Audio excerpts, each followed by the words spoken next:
So yes students, good morning, good evening, good afternoon, जिस भी time आप video देख रहे हो। वेलकम टू CGS केमिस्ट्री ज्ञान सागर। सो बच्चा, yesterday we have started van't Hoff factor part 1 we have done, जिसमें मैंने आपको ये बताया था कि आपके पास जो कॉलिगेटिव प्रॉपर्टीज़ आप ऑब्ज़र्व करते हो, उनकी जो ऑब्जर्वेशन है वो एक्चुअल वाले से या कैलकुलेटेड वाले से डिफरेंट आती है। नॉर्मल स्टैंडर्ड कंडीशन वाले से वो डिफरेंट क्यों आती है? वहाँ पे इलेक्ट्रोलाइट्स इन्वॉल्व होते थे, ठीक है। मतलब वहाँ पे एसोसिएशन डिसोसिएशन होती थी, जिसके चलते आपके पास कुछ चेंजेस आते थे।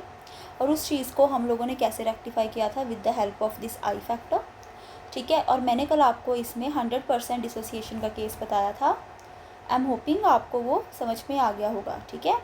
तो अभी हम आगे करते हैं बच्चा।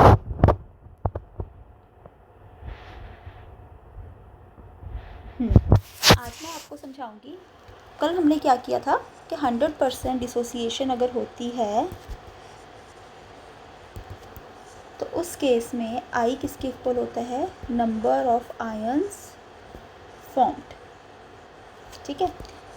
And if non electrolyte is there, जैसे यूरिया, ग्लूकोज एट्सेट्रा, तब आई की वैल्यू कितनी होती है? 1। आज हमारा काम रहेगा on partial dissociation and association, ठीक है। अगर ऐसा कुछ होता है तब क्या होगा? अब देखो बच्चे, पार्शियल डिसोसिएशन एसोसिएशन में आपके पास सबसे पहले ये देखो कि आई फैक्टर होता क्या है।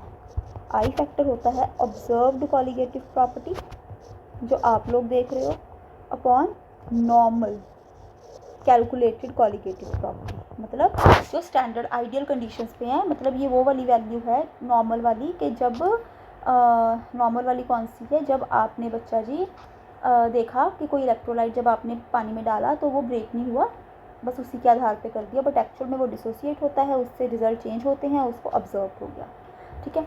और उसके अलावा ये आपके और किसके इक्वल होता है? नॉर्मल को हम कैलकुलेटेड भी बोल सकते हैं, ठीक है, स्टैंडर्ड कंडीशन वाला। मोलर मास अपॉन ऑब्जर्व जो आपने किया, क्योंकि आप लोग कैसे प्रिडिक्ट कर सकते थे कि यस आपकी जो कॉलिगेटिव प्रॉपर्टी है उनमें चेंजेस है? हमारे पास जो था बेस वो था मोलर मास से पता लगा था, उससे हमने बाकी सब टर्म्स को पता कर लिया था। अब अगर तो आई बच्चा जी इक्वल टू 1 है तो इसका मतलब सोल्यूट बिहेव्स नॉर्मली, ठीक है, मतलब नॉन इलेक्ट्रोलाइट। अगर आई ग्रेटर देन 1 है तो वहाँ पे डिसोसिएशन टेक्स प्लेस। एक मॉलिक्यूल ज़्यादा में टूट गया ना, एक मॉलिक्यूल ज़्यादा में टूटा है तो डिसोसिएशन हुई है किसकी? सोल्यूट की, तो वैल्यू बढ़ी। आई लेस देन 1 मतलब एसोसिएशन टेक्स प्लेस, मतलब आपके ज़्यादा नंबर ऑफ मॉलिक्यूल थे वो एक में कन्वर्ट हो गए, जैसे बेंजोइक एसिड के 2 मॉलिक्यूल एक में कन्वर्ट हो गए, तो ये हो गया मेरे पास एसोसिएशन का केस। तो ये चीज़ आप यहाँ पे ध्यान में रखोगे, ठीक है। हाँ जी, अब क्या है आगे? इसके बाद चलो मैं आपको बताती हूँ कैसे आप प्रॉपर्टीज़ को। अच्छा, इसके बाद ये भी देख लो, अल्फ़ा कितना डिसोसिएट हुआ। अल्फ़ा क्या है मेरे पास? डिग्री ऑफ डिसोसिएशन और एसोसिएशन, ठीक है। डिपेंड करता है कि आप कौन सा केस देख रहे हो, उसके हिसाब से अल्फ़ा ले लोगे। मैंने बताया था अल्फ़ा होता क्या है आपके पास generally? Total number of moles of electrolyte taken, ठीक है, और उसमें से नंबर ऑफ मोल्स कितने डिसोसिएट या एसोसिएट हुए, डिग्री ऑफ, ठीक है। डिग्री मतलब कि कितना हुआ, टोटल में से कितना हुआ, that is the degree of association और डिसोसिएशन। मतलब total number of moles of electrolyte में से कितने आपके नंबर ऑफ मोल्स बच्चा जी डिसोसिएट हुए या एसोसिएट हुए, वो डिपेंड करता है क्वेश्चन टू क्वेश्चन, ठीक है। क्लियर है? चलो अभी आगे मूव कर। अब मैंने आपको ये बताया था कि सिर्फ आई इंट्रोड्यूस होगा। अगर आपका RLVP है तो उस केस में क्या होगा? P not minus P S upon P not is equal to I X P. अगर आपके पास एलिवेशन इन बॉइलिंग पॉइंट है उस केस में क्या होगा, delta T B is equal to I K B M. अगर डिप्रेशन इन फ्रीजिंग पॉइंट है, delta T F is equal to I K F M. और अगर ऑस्मोटिक प्रेशर है तब आपके पास क्या होगा, pi is equal to I C R T. ठीक है, ये रिज़ल्ट बनते हैं आपके पास। अब ये रिज़ल्ट तो बनते हैं, लेकिन अभी यहाँ पे देखो कि आपके पास जो डिग्री ऑफ डिसोसिएशन अल्फ़ा है और आई है उसका क्या रिलेशन है, क्योंकि आपको पता है कि जितनी ज़्यादा डिसोसिएशन होगी, कितनी कम डिसोसिएशन होगी, कितनी ज़्यादा एसोसिएशन होगी, कितनी कम एसोसिएशन होगी, वो उसी से तो हमारे पास कॉलिगेटिव प्रॉपर्टीज़ में चेंज आएगा, उसी से तो मोलर मासेस में चेंज आएगा, उतना ही चेंज आएगा। इसका मतलब van't Hoff factor degree of dissociation या एसोसिएशन पे डिपेंड करता है। तो बच्चा मतलब अल्फ़ा और आई का कोई ना कोई रिलेशन होगा। वो रिलेशन क्या है मैं आपको लिखवाती हूँ। ठीक है, तो अब देखो यहाँ पे अगर तो आपके पास एसोसिएशन है, ठीक है, आपको डेरिवेशंस की कोई ज़रूरत नहीं है, तो अल्फ़ा किसके इक्वल होगा, I minus one upon one minus N minus one. ये ध्यान में रखो, जहाँ पे एन क्या होता है बच्चे, आपके पास number of molecules of solute that get associated. For example, you have benzoic acid C6H5COOH। अब ये कैसे एग्जिस्ट करेगा, ऑटोमेटिक होता है ये, हम नहीं कैसे करते कुछ भी, अपने आप ये पानी में जाके ऐसे कन्वर्ट कर लेगा। मतलब दो से, मेरे पास दो थे पहले टोटल बेंजोइक एसिड के मॉलिक्यूल, अब कितने बन गए हैं, एक, क्योंकि वो क्या हो गए, एसोसिएट। तो एन की वैल्यू यहाँ पे कितनी बन गई, 2 बन गई। कितने नंबर ऑफ मॉलिक्यूल्स एसोसिएट हो रहे हैं जाके, that is the degree of association. ठीक है, तो वहाँ से आप एन की वैल्यू निकाल लोगे। अब एन आपको पता चल गया, आई अल्फ़ा अकॉर्डिंगली क्वेश्चन के आप लोग देखते रहोगे।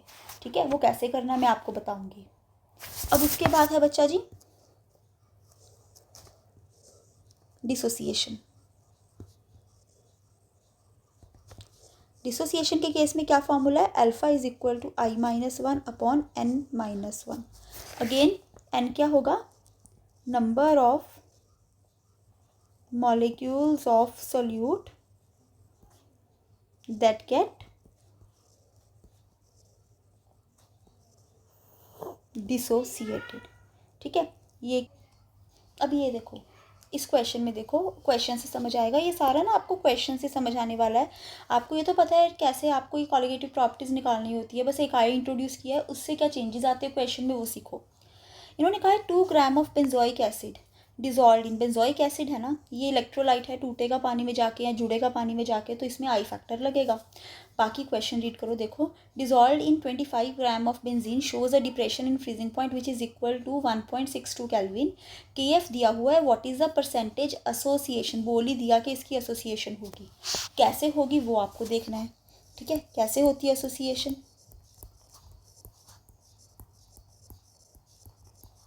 इस तरह से एसोसिएट करता है ना ये, तो आपको परसेंटेज एसोसिएशन मतलब आपको अल्फ़ा परसेंट फाइंड करना है इस क्वेश्चन में। भाई अब अल्फ़ा कैसे फाइंड करेंगे हम लोग, एसोसिएशन का क्वेश्चन है, तो अल्फ़ा के लिए हमने क्या फार्मूला देखा था, अल्फ़ा के लिए हमने यही वाला फार्मूला देखा था ना, alpha is equal to I minus one upon one minus N minus one. तो मतलब एन तो आपको पता लग गया कि इस क्वेश्चन के लिए कितना है, एन की वैल्यू आपके पास कितनी है इस क्वेश्चन के लिए, 2। बट आई क्या होगा भाई, अगर आई पता होगा तो अल्फ़ा का फॉर्मूला मैं लगा दूंगी, I minus one upon one minus N minus one. ठीक है, ये आपका फॉर्मूला लग जाएगा।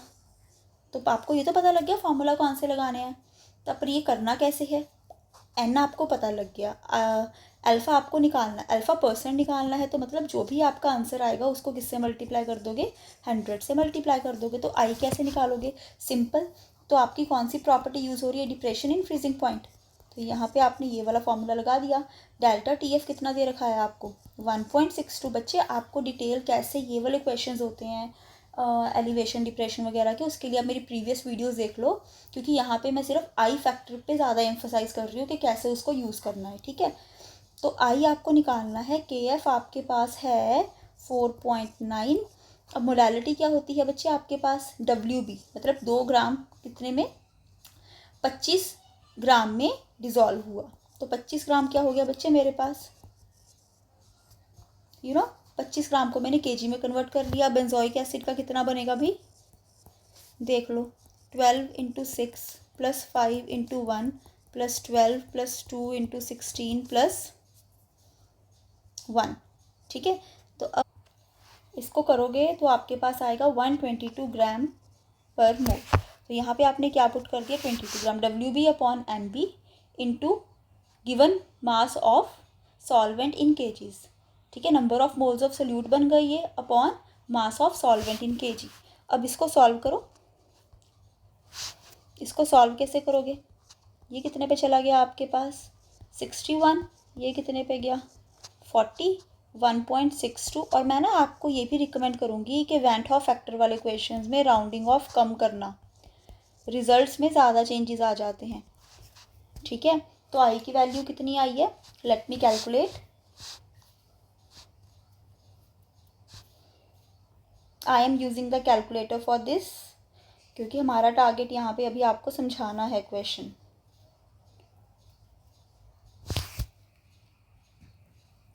The answer is 0.504। ठीक है, द आंसर इज 0.504। और आई की का यूनिट्स होंगे बच्चा कोई, so there is no unit of I. The reason ये है कि ऊपर भी कॉलिगेटिव प्रॉपर्टी, नीचे भी, फॉर्मूला के अंदर हमने सीखा था ना, ये देखो यहाँ पे, ये देखो ऊपर भी मोलर मास नीचे भी मोलर मास, वो कैंसिल हो जाते हैं, इसीलिए आई हैज़ नो यूनिट। अब आपके पास आई आ गया, नाउ फॉर्मूला लगाओ, क्या था, alpha is equal to I-1, because association का केस है 1/n-1। ठीक है, तो करो, अल्फा कितना आ गया 0.504। Don't go into the rounding offs in case of went Hoff factor, क्योंकि आपकी वैल्यूज़ में बहुत चेंज आ जाएगा। बार बार मैं बोल रही हूँ 1/2 - 1। ठीक है, तो अब इसको आपने क्या करना है, सॉल्व करना है। सॉल्व करोगे तो कितना आ जाएगा, कर लो, -0.496। मैं कैलकुलेटर यूज़ कर रही हूँ सीखने के लिए, फॉर द टाइमिंग आप भी यूज़ कर लो। ठीक है, ये आ गया। तो अल्फ़ा परसेंट के लिए क्या करूँगी, 0.992 को 100 से मल्टीप्लाई कर दूँगी, सो 99.2% इज़ माई आंसर। क्या आपको क्वेश्चन क्लियर हुआ, करना कैसे होता है? ये तो देखो बेसिक था निकालना ऊपर, बस आपको ये देखना था आई और अल्फ़ा को कैसे यूज़ करते हैं बच्चा इसमें। ठीक है, देखो चेक करो क्वेश्चन को एक बार, अगर कोई डाउट है तो पूछो, पॉज करके एक बार देख लेना। ठीक है, मैंने इसको मिनिमाइज़ कर दिया है ताकि आप इसका स्क्रीनशॉट ले सको। Yes, so we are on the next question. What mass of sodium chloride must be dissolve in 65। Sodium chloride क्या होता है, NaCl। NaCl है तो मतलब क्या होगा, ये डिसोसिएट होता है, तो मतलब यहाँ पे क्या होता है, इलेक्ट्रोलाइट है ना बेसिकली, तो यहाँ पे आई फैक्टर इन्वॉल्व होगा। ठीक है, दिया हुआ है, बट देखो क्वेश्चन देख के पता लग रहा है कि नहीं। Must be dissolve in 65 gram of water to lower the freezing point by this, the KF is this, and I factor उन्होंने डायरेक्ट ही दे दिया आपको। ठीक है, what mass of sodium chloride, formula क्या होगा, देखो यहाँ पे फॉर्मूला होगा again, delta TF is equal to IKF WB, yes, WB upon MB into MA, ऊपर में 1000 ले लो to make it in KGs. तो अब आपको ये WB फाइंड करना है, यहाँ पे कितना है 1.8, आई की वैल्यू 1.87, KF डेल्टा TF कितना है बच्चे 7.5, राइट। इन्होंने कहा है ना कि lowers the freezing point by 7.5। KF की वैल्यू है आपके पास वाटर के लिए 1.8, WB you have to find, sodium chloride का होता है molar mass 58.5, dissolve in 65 gram of water, कर लो। तो यहाँ से आपके पास WB आ जाएगा बच्चा जी। सॉल्व करो, शुड आई सॉल्व, मैं कैलकुलेटर यूज़ करूँगी।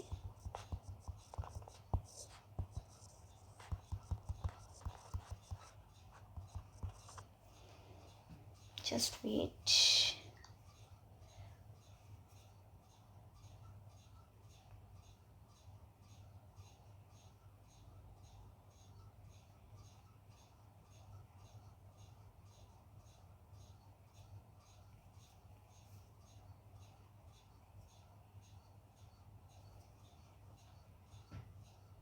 सो द आंसर इज 8.47. 8.47 ग्राम पर मोल इज़ द आंसर.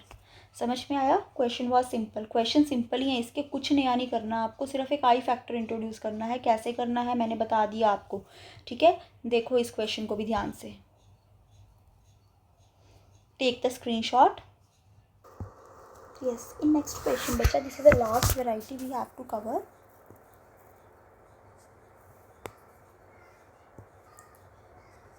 ठीक है, अब इस क्वेश्चन में देखो क्या है कि 0.6 ml ऑफ एसिटिक एसिड, जिसकी डेंसिटी आपके पास इतनी दी हुई है, डिज़ोल्व किया 1 लीटर पानी में. ठीक है, एसिटिक एसिड की डेंसिटी है ये, सिर्फ डेल्टा TF दिया हुआ है. आई कैलकुलेट करना है, डिसोसिएशन कांस्टेंट. अब आई तक का आप कैलकुलेट कर लोगे, दिक्कत आपको कहाँ पे आएगी? डिसोसिएशन कांस्टेंट में. ये आपका इक्विलिब्रियम चैप्टर से लिंक कर गया, लास्ट ईयर जो किया था. अब सीखो. अब सबसे पहले आपके पास क्या है? This much ml of acetic acid. ठीक है, आपको तो वॉल्यूम चाहिए ही नहीं, आपको क्या चाहिए होता है? मास. ठीक है, तो डेंसिटी ऑफ एसिटिक एसिड क्या हो गया? Mass of acetic acid upon volume of acetic acid. Density हम क्यों यूज़ करते हैं? To interchange mass and volume, बस, और कुछ नहीं है. तो मास कितना आ जाएगा यहाँ पे एसिटिक एसिड का? Density into volume, which is 0.6 into 1.06. ठीक है, अब इसको सॉल्व कर लो. कितना आएगा आपके पास? Let me do it. Wait. Let me do it.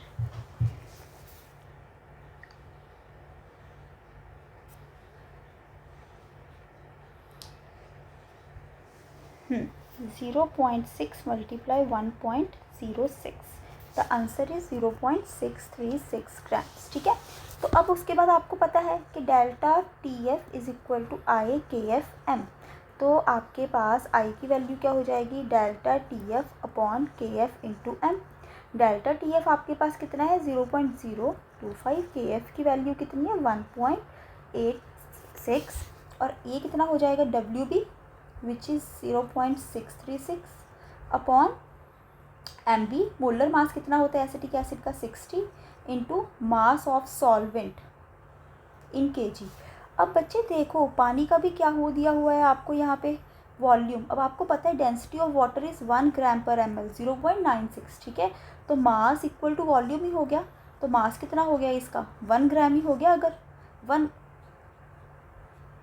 Kilogram हो गया है ना, क्योंकि वॉल्यूम आपके पास कितना दिया हुआ है? 1 लीटर दिया हुआ है, 1000 ml. ये ग्राम पर ml में है, तो मास कितना हो गया? 1 kg. Mass is your 1 kg. समझ रहे हो ना? कन्वर्ट करना पड़ेगा आपको पहले. डेंसिटी हमेशा मास और वॉल्यूम को इंटरचेंज करने में ही यूज़ होती है. क्वेश्चन के हिसाब से कर लो. तो यहाँ पे कितना आ गया? 1 kg. तो 1 kg हमें चाहिए मास इन kgs.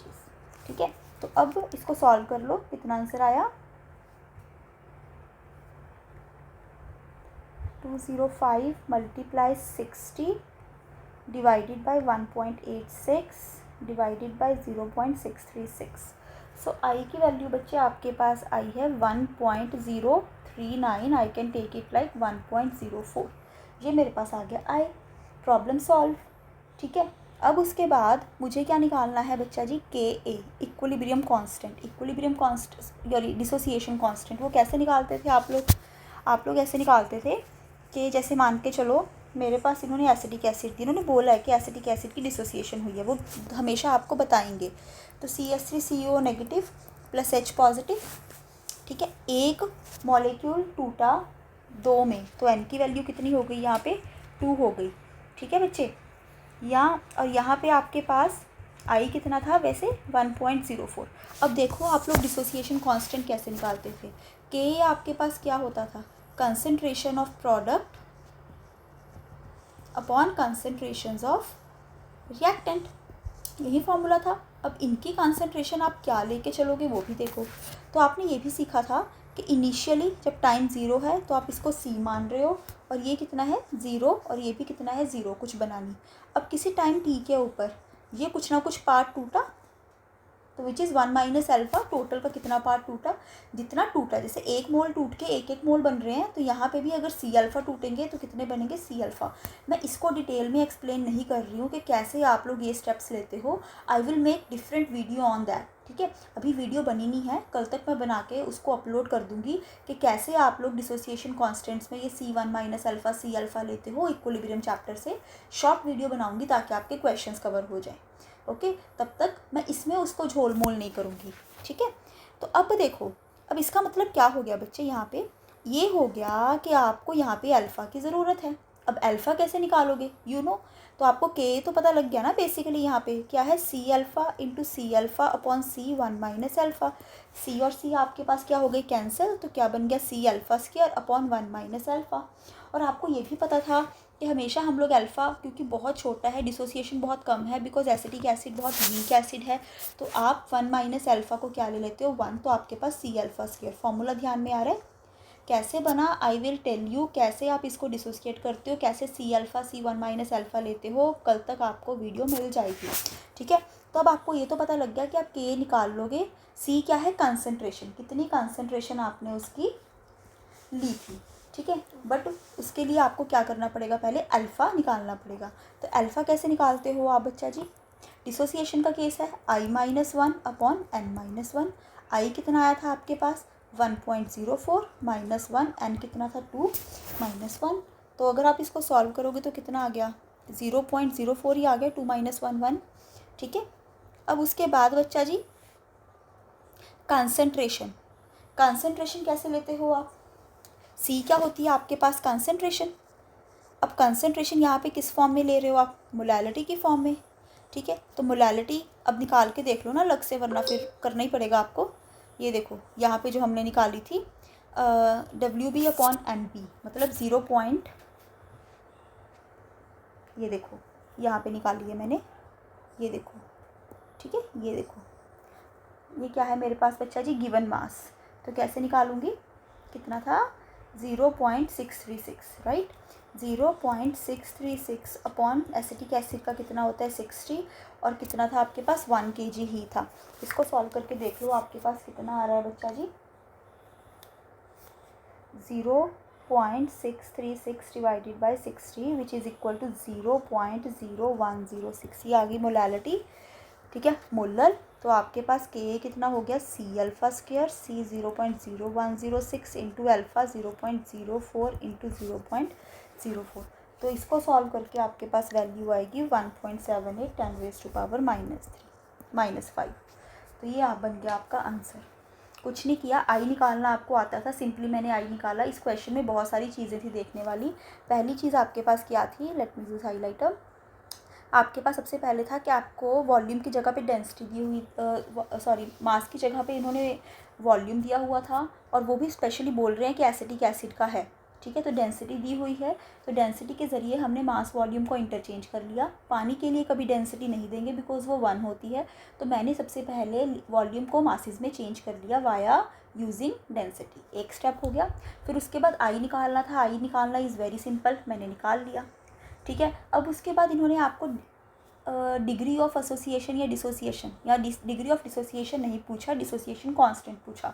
डिसोसिएशन कांस्टेंट आप कैसे निकालते हो, उसके लिए मेरे पास ये फंडा रहता है कि आपने मॉलिक्यूल को डिसोसिएट किया, कितने में हुआ, तो एन की वैल्यू आ गई। इनिशियली आपके पास जो भी कंसंट्रेशन है रिएक्टेंट की होगी, प्रोडक्ट की कुछ नहीं होती, तो 0 0। With the passage of time जितना आपका रिएक्टेंट ब्रेक होगा उतना ही तो आपके पास प्रोडक्ट बनेगा। तो C1 minus alpha C alpha C alpha मैंने आपको पहले भी बताया है कि इसका कैसे करते हैं फंडा, कल की वीडियो में अपलोड होगा कि कैसे आप लोग ये चीज़ें लेते हो, बिकॉज इन ये जो वैन हॉफ फैक्टर का टॉपिक है इसमें बहुत सारे क्वेश्चंस आपको मिलेंगे, प्रीवियस ईयर में भी आए हुए हैं। तो उसके बाद के क्या होता है, डिसोसिएशन कांस्टेंट, प्रोडक्ट्स की कंसंट्रेशन अपॉन रिएक्टेंट्स की कंसंट्रेशन, तो वो क्या है C alpha into C alpha, ये सारा करके मेरे पास के की वैल्यू आ गई। C into alpha square, C क्या था यहाँ पे, कंसंट्रेशन। कंसंट्रेशन क्या होती है बच्चा जी, मोलैलिटी, मोलैरिटी, मोल फ्रैक्शन, सारी कंसंट्रेशन है। यहाँ पे मोलैलिटी यूज़ हो रही थी तो मैंने इंडिविजुअली निकाल ली। अल्फ़ा कैसे निकालोगे, उसके लिए यू हैव सेपरेट फार्मूला, ये रहा आपके पास, तो आपने ये भी निकाल लिया, पुट किया तो आपके पास के आ गया। इस क्वेश्चन में आपने वॉल्यूम को मास में चेंज करना सीखा, इसमें आपने बच्चा जी अलग से मोलैलिटी निकालनी सीखी, इसमें आपने आई निकालना सीखा, इसमें आपने डिग्री ऑफ डिसोसिएशन निकालना सीखा, और इसमें आपने dissociation constant. This question is all in one. एक ये क्वेश्चन इस तरह के कर लो, आपका वैन हॉफ फैक्टर सारा कवर हो जाना है। ठीक है, तो आज के लिए इतना ही करते हैं। वेंट ऑफ फैक्टर आपका ख़त्म हो चुका है, लेकिन कल की क्लास में I will share an assignment और मैं यहाँ पे बैठ के उसको सॉल्व भी करवाऊँगी। ठीक है, तब तक अपने सारे previous topics including colligative property पढ़ लेना, क्योंकि अगर आपको कॉलिगेटिव प्रॉपर्टी सिंपल के क्वेश्चंस करने आते हैं तभी आप ये वाले क्वेश्चंस कर पाओगे। ठीक है बच्चा, सो गुड लक। कोई दिक्कत हुई तो कमेंट्स करके पूछ लेना मुझसे। Thank you.